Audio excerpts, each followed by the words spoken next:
কথা বলেন না, কথা কেউ বলিয়েন না, কথা বুঝবে বলেন না। আর আমিও কথা বলি, কোনো লাভ হবে না। আমার কথাটা বলছেন, আমি কি বলতেছি। হুজুরকে যখন এই প্রশ্নটা করলো, তখন হুজুর বললো যে তোমার ওই যে পুকুরে আছে, আমার সামনে যে পুকুরটা আছে, পুকুরটা তুমি ডুব দাও।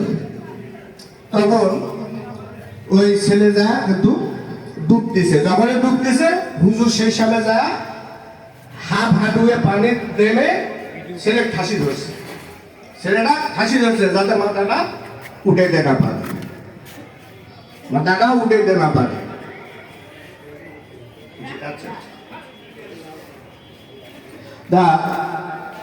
উঠেতে না পারে, জয়বারে উঠতে যাচ্ছে, তরবারে নামাচ্ছে, আবার ডুবাচ্ছে। তো এইভাবে হইতে হইতে এক সময় কিন্তু ছেলেকে উঠেছে। উঠার পর ছেলেকে জিজ্ঞাসা করলো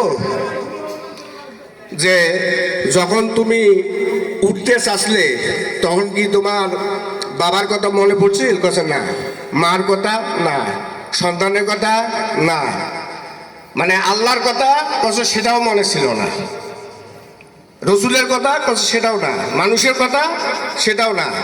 তা তোমার লক্ষ্যটা কি ছিল? কথা আমি এখান থেকে কিভাবে বাঁচি, আমি কিভাবে বাঁচি। ওই জন্যে আমার এই কথাটা অর্থ হলো এটাই। হুজুর তখন তাকে বলল যে তুমি একটা জিনিস দিয়ে লক্ষ্যে নামবে, ওই লক্ষ্যটা যতক্ষণ তোমার পূর্ণ হয় না, তুমি আর একটা লক্ষ্যে যাবে না।